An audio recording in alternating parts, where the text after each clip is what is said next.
Good morning and welcome to the Core Connection. I'm Mira Rubin here with you on Enlightened World Network.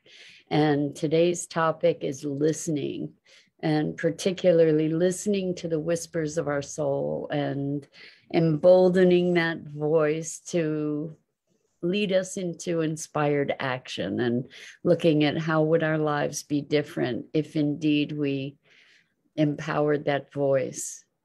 So before we get started, let's take a minute or two to get present. Let's take a deep breath in through your nose and hold it. And imagine clean, crisp oxygen flooding your lungs, flowing into your bloodstream, nourishing all your cells, your organs, bringing vital life energy to your body and being. And as you exhale, exhale any tension, stress, negativity, fatigue. And now let's take another deep breath in through your nose and hold it. This time, imagine brilliant, bright light lighting you up from the inside out, illuminating, electrifying, and energizing all your cells, your molecules, your electrons, and creating this brilliant beam of light from your heart out into the world. And as you exhale, exhale any remaining tension, stress, negativity, fatigue. And now let's press our palms together.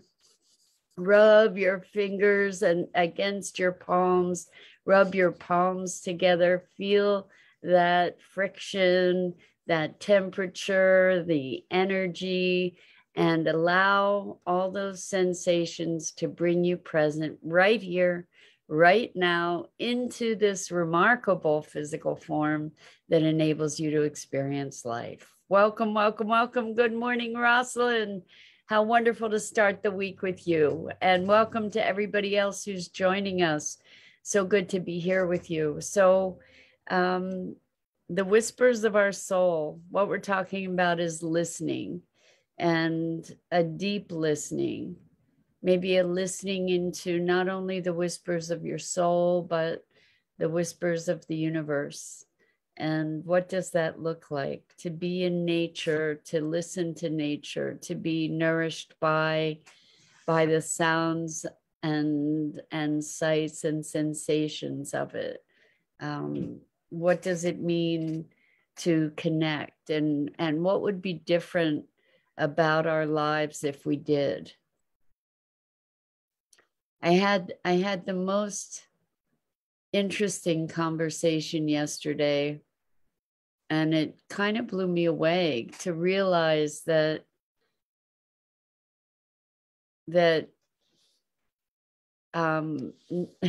well, it's not a revelation to know that not everyone shares the same worldview or perspective, right? When we encounter people all the time who have very different worldviews. But in this conversation, I discovered that this person I was speaking to had no sense or desire, in fact, for meaning or purpose. Like it wasn't even part of the conversation for them. And I am still kind of dumbstruck by that revelation, to conceive that that's even possible, that someone can live without a sense of meaning or purpose. And maybe that makes me extremely naive, but I realized on a very deep level that I can't imagine life without at least the search for meaning and purpose. I can't begin to fathom it. It might as well be that we are from completely different planets and universes, and that there's no calling toward contribution. Just amazing to me. And also on the part of this person, a feeling of a lack of engagement or responsibility or effectiveness, just the attitude of, well, I can't do anything about it. And being quite content with that, like not engaging with the world. And I just am still rather dumbstruck. Maybe that makes me super naive. It may, because we even talked about climate change and things that we could do, and this person said, well, do you think the majority of people think that way? And I said, well, no, recognizing that we're in an emergency. And that was an excuse to not recognize that we're in an emergency, or that there was a need for action. It was appalling. Just to, I was just completely flabbergasted. And that's a bridge I don't know how to cross. And so, in listening, I've also started reading a beautiful book called, I forget if it's called Einstein and the Rabbi, or the Rabbi and Einstein, but it's very much talking about listening to your soul and being guided by your soul. And so this conversation this morning is about listening to the whispers. At first they start as whispers because we do so much to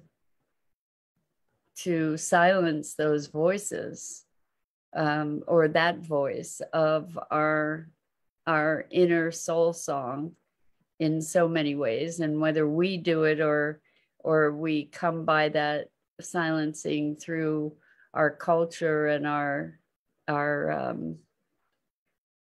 surroundings.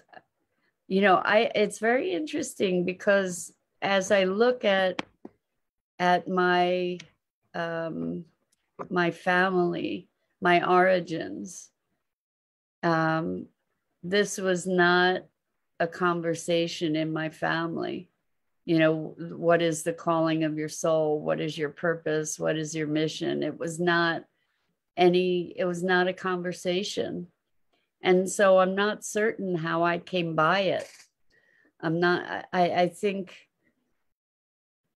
it may have been I had what I call an enlightenment experience when I was 15, where my awareness transcended time and space and physicalness and knowing and identity and all of that. And maybe that's what led me to this very divergent path from that of my origins. I don't know.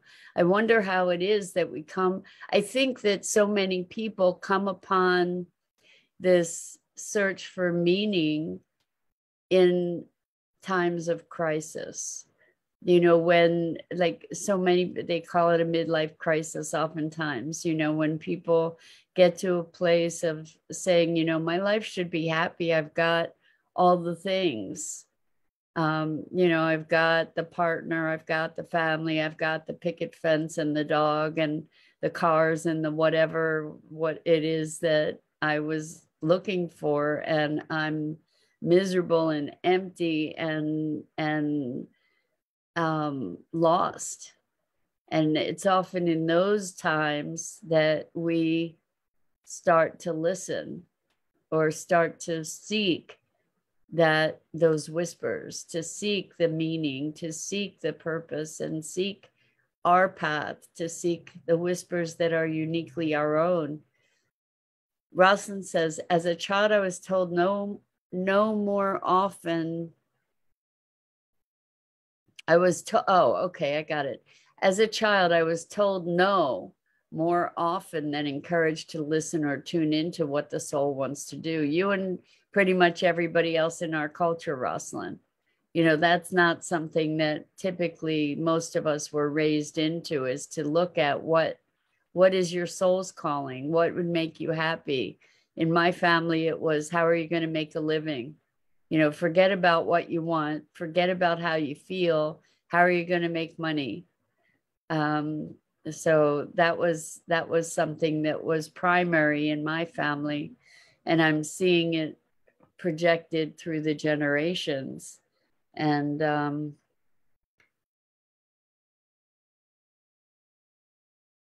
it's only, for me anyway, it's only through listening to the calling of my soul that I have ever found any kind of fulfillment.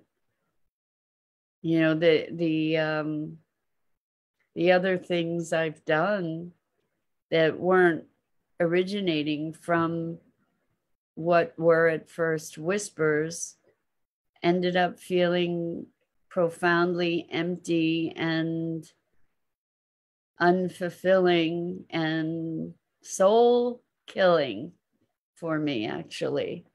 And I imagine that I'm not alone in that. You know, I know I am reminded of a friend who is this remarkable human being who had come to this place in her life where she had all the things, you know, she had all the achievements and all the superficial things that would say that she had arrived, that, you know, she was successful. And she just had this soul searing pain and emptiness and despair.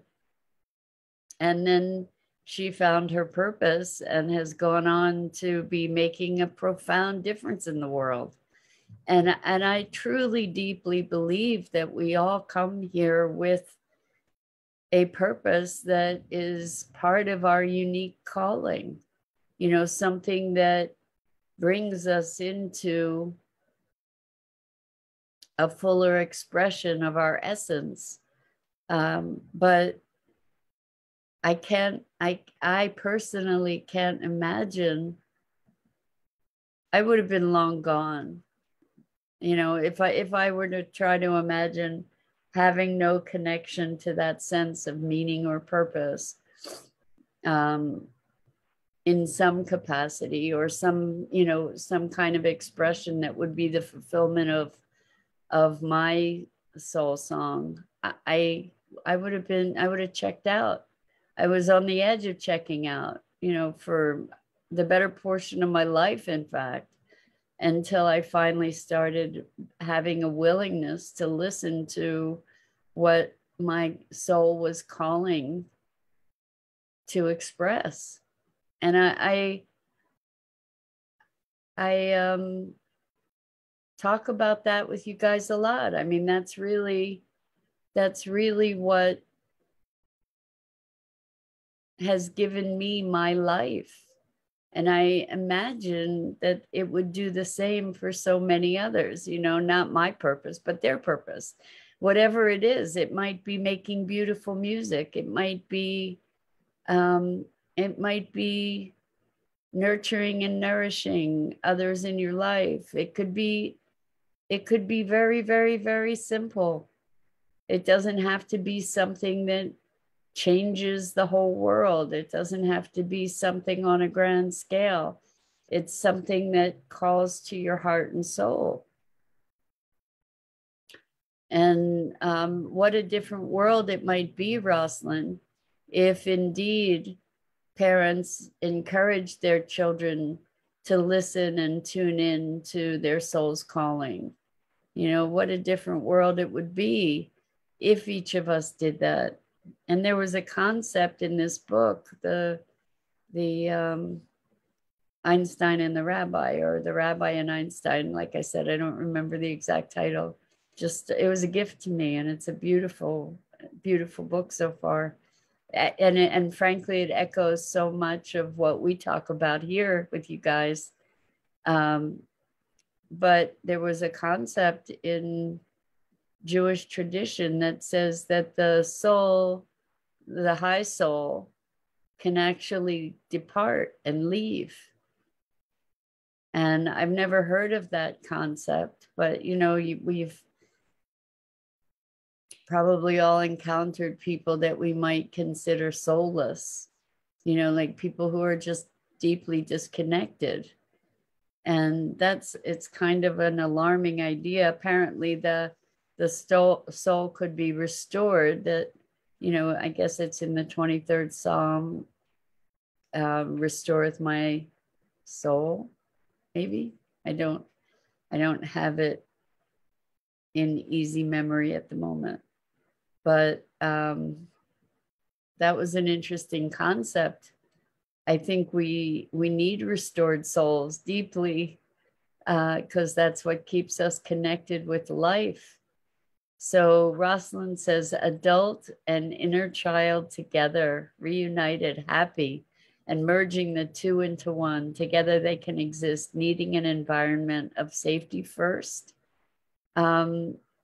It's interesting. First of all, I love that you're talking about adult and inner child reunited.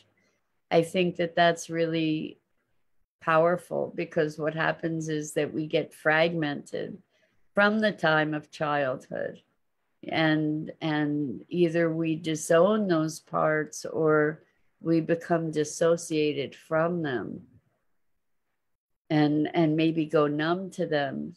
And I think rather than needing an environment of safety for the adult and inner child to reunite, that union helps to create safety. And maybe what you're saying is that we need an environment of safety to listen more closely. I'm inclined to say that wasn't the case for me. It was when I was feeling bereft, when I wasn't feeling safe, I wasn't feeling whole, that I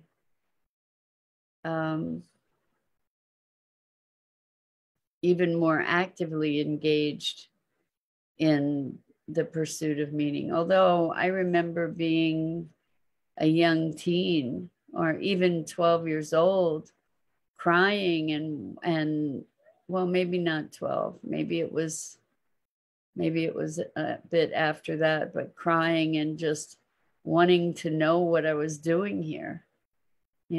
I think it probably was after my experience, saying, what in the world? What am I doing here? What is the point of this? What's my purpose? What is the meaning of all of this? And feeling so deeply in despair around it. So guys, if you are writing comments and I'm not responding, please go to the Enlightened World Network Facebook page or their YouTube channel. And you can put your comments in there, and then I should see them, then I can respond to them. We'd love to have you engaging in the conversation here. But the key is to start listening, and those things show up as whispers at first, for sure. And oftentimes what happens is those whispers are presenting something that might feel outrageous or so out of the mainstream of our experience that we're inclined to ignore them or make excuses to brush them away. And it takes, to your point about safety, Rosalind, it takes some courage. It takes some courage to be able to listen and to then follow with inspired action. Because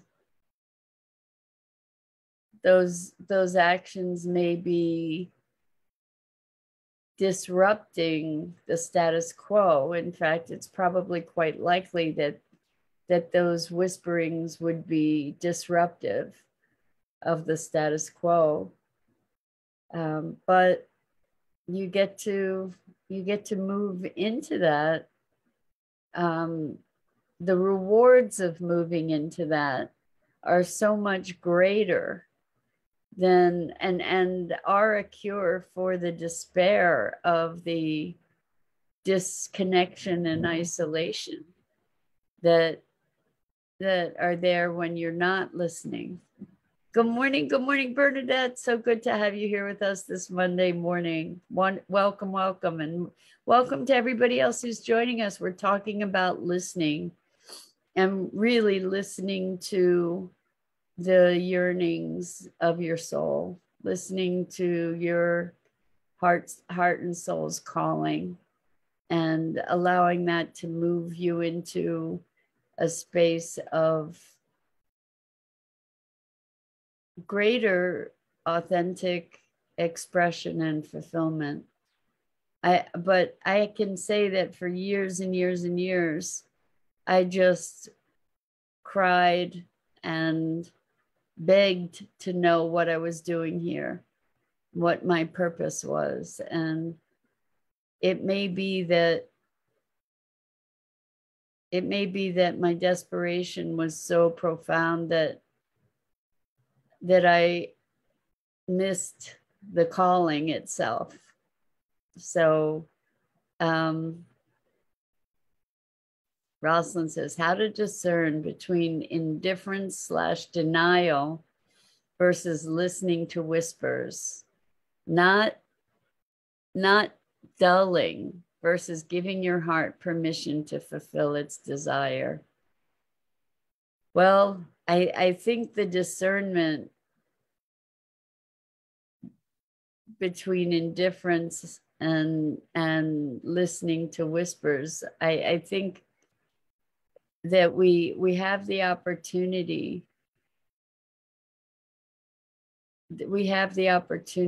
to move beyond the indifference, because the indifference is soul killing. You know, to be in denial about our deepest yearnings is to deny our life force. And when we do that, it actually withers our life force. Bernadette says, I've always listened to my inner self and traveled this world many times alone, but it has made me flourish. Congratulations, Bernadette. That is so awesome and so valuable and such a powerful message. I agree 100% that when we have the courage to listen, and sometimes it's not courage, sometimes it's like we can't not, because to not listen is to die. You know, that's kind of been my experience, you know, but it does take courage often, because it is often a path that leads us to traveling the world alone sometimes, right? Or to be a stranger in a strange land, so to speak. You know, I feel that in my family. You know, I feel very much a stranger in a strange land. Like our values are not shared values. Our dreams are not shared dreams. Our experience of the world is radically different. You know, thankfully I have people in my life that I have shared vision and ambition and sensibility with. But so much of my life, I just felt so deeply alone and separate, you know, and misunderstood, unappreciated, you know, actually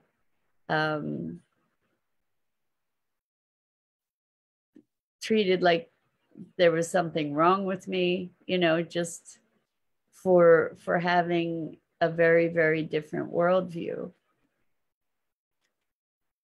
It's so fascinating to me that we can be so profoundly different, that we can have such profoundly different experiences of life from one another.